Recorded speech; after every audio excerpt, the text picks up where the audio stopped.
Hello, my name is Justin Ruffin, and this is my infogram presentation on alcohol substance abuse. Enjoy. According to the DSM-5, someone can be diagnosed as having an alcohol use disorder if they are manifesting at least two of the following symptoms occurring within a 12-month period. Alcohol is often taken in larger amounts over a large period of time than was intended. There is a persistent desire or unsuccessful efforts to cut down or control alcohol use. A great deal of time is spent in activities necessarily to obtain alcohol, use alcohol, or recover from its effects. Cravings or strong desire to urge or use alcohol. Recurrent alcohol use resulting in a failure to fulfill major role obligations at work, school, or home. Continued alcohol use despite having persistent or recurrent social or interpersonal problems caused by or exacerbated by the effects of alcohol. Important social, occupational, or recreational activities are given up or reduced because of alcohol use. Recurrent alcohol use in situations in which it is physically hazardous. Alcohol use is continued despite knowledge of having a persistent or recurrent physical or psychological problem that have been caused or exacerbated by alcohol. So what is a standard drink? In the United States, a standard drink contains 0.06 ounces, 14 grams or 1.2 tablespoons of pure alcohol.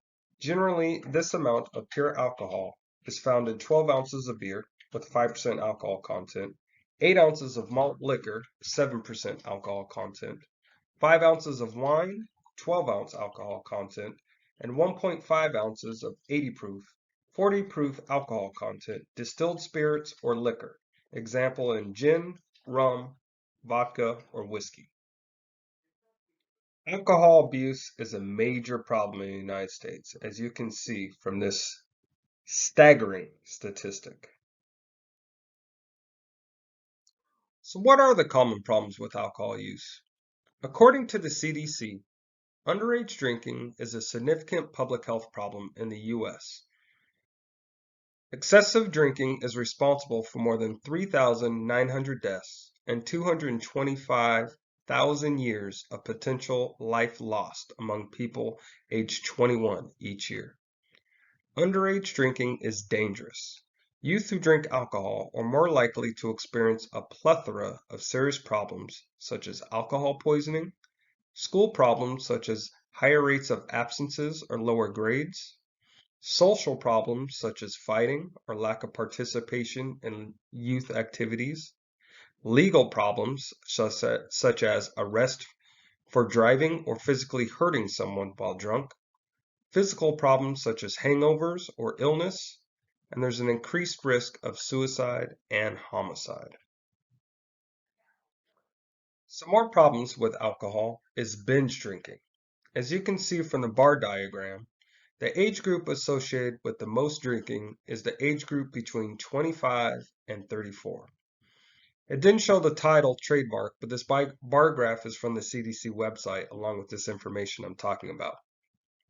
Binge drinking is more common among men than women. Binge drinking is the most common form of excessive drinking. It is defined as consuming for women 4 or more drinks during a single session, for men 5 or more drinks during a single occasion. 1 in 4 U.S. adults who binge drink consume at least 8 drinks during a binge occasion.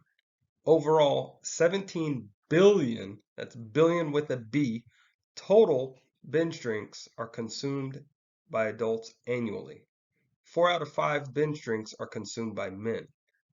Binge drinking costs everyone. Excessive drinking, including binge drinking, cost the United States $249 billion in 2010, or this equates to $2.05 per drink.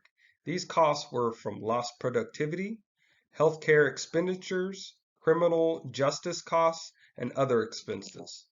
Binge drinking accounted for 77% of these costs, or $191 billion. Treatment for alcohol problems include multiple avenues, but the first thing you should do if you are contemplating treatment is consult your doctor. There are different levels in the severity of treatment associated with alcohol use disorder, so consulting with them first, the doctor can assign you to the correct type of therapy. So types of treatment. According to the National Institute of Health, first is cognitive behavioral therapy, which can take place one-on-one with a therapist or in small groups.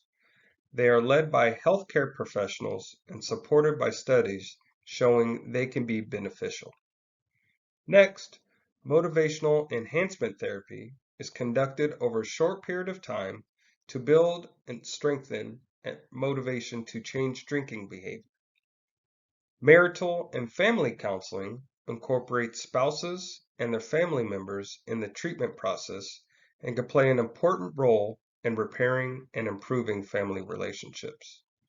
For medication, currently there are 3 drugs approved by the Food and Drug Administration to treat alcohol use disorder, AUD. These medications are disulfiram antabuse, naltrexone, and camprosate, Campra. Now, naltrexone I have personally used. I can attest to the efficacy of helping it with cravings. Mutual support groups such as Alcohol Anonymous, AA, and other 12-step programs provide peer support for people quitting or cutting back with their drinking. Combined with treatment led by health professionals, mutual support groups can offer a valuable layer of support. And lastly, as a recovering alcoholic myself, I'm happy that there are medicated assistant support to treat those with AUD. It can be very hard to admit when you have a problem, and that's the first step in your recovery. Thank you for listening to my presentation.